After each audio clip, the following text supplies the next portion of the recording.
पहला दृश्य, रहस्यमयी संदेश लाइन।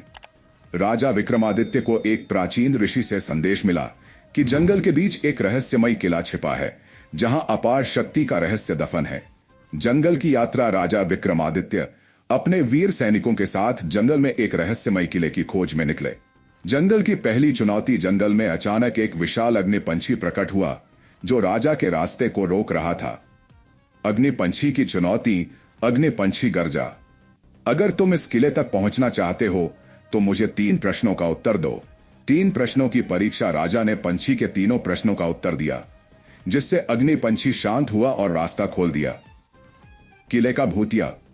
प्रवेश द्वार। राजा और उनके सैनिक आखिरकार किले के दरवाजे तक पहुंचे, लेकिन वह खुद ही खुल गया, मानो कोई उनका इंतजार कर रहा था। किले के अंदर का रहस्य। किले के अंदर एक विशाल दीवार पर एक रहस्यमयी ग्रंथ लिखा हुआ था, जिसे पढ़ते ही चारों ओर हलचल मच गई। प्राचीन योद्धाओं की सेना। अचानक किले के अंदर बंद हजारों पत्थर के योद्धा जीवित हो गए और राजा पर हमला करने के लिए आगे बढ़। राजा की युद्ध नीति। राजा ने अपनी युद्ध नीति से पत्थर के योद्धाओं को हराने का उपाय निकाला और मंत्रोच्चार से उन्हें फिर से मूर्ति बना दिया। किले के रक्षक से मुलाकात। जैसे ही राजा आगे बढ़े, एक दिव्य योद्धा प्रकट हुआ और बोला, केवल सच्चे राजा को ही यह खजाना मिल सकता है।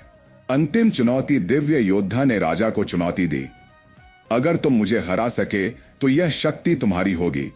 विजय और रहस्योद्घाटन।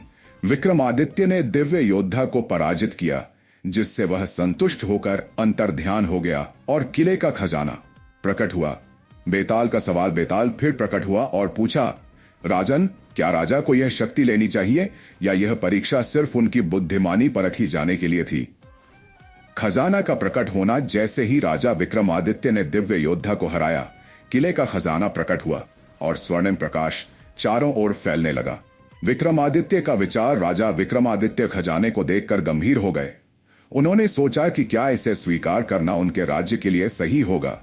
बेताल का आगमन। बेताल फिर प्रकट हुआ और मुस्कुराते हुए राजा से पूछा, क्या तुम इस खजाने को स्वीकार करोगे? खजाने का सही मूल्य। राजा ने बेताल से पूछा, क्या यह खजाना हमें सच्चा बल देगा या यह हमारी आत्मा को भ्रष्ट कर देगा?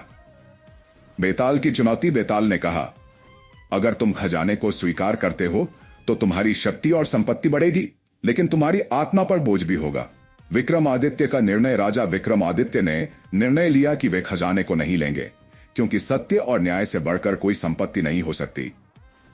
खजाने का त्याग। राजा ने खजाने को त्याग दिया और उस कक्ष से बाहर जाने का निर्णय लिया, मानो उन्होंने अपनी आत्मा की शुद्धता का चुनाव किया हो। बेताल की मुस्कान। बेताल मुस्कुराया और बोला, तुमने सही निर्णय लिया विक्रमादित्य, क्योंकि सच्चे राजा का मूल्य उनके आचरण में होता है, न कि खजाने में। खजाने का रहस्य सुलझना। विक्रमादित्य ने महसूस किया कि खजाने की असली शक्ति उनके न्याय और सच्चाई में है, न कि भौतिक संपत्ति में। विक्रमादित्य की महिमा। राजा विक्रमादित्य ने अपनी शक्ति को अपने राज्य की भलाई के लिए समर्पित किया और राज्य में समृद्धि और शांति का दौर आया। निष्कर्ष। राजा विक्रमादित्य ने खजाने को त्याग कर अपने राज्य और आत्मा की शुद्धता को चुना और इसी कारण उनका नाम इतिहास में अमर हो गया। क्या यह कहानी आपको पसंद आई? अगर आप और भी कहानियां चाहते हैं तो कमेंट में बताइए। हमारे वीडियो को सभी देखते हैं, लेकिन लाइक और सब्सक्राइब करो और बेल आइकन ऑल पे दबाना न भूले। धन्यवाद हमारे वीडियो देखने के लिए।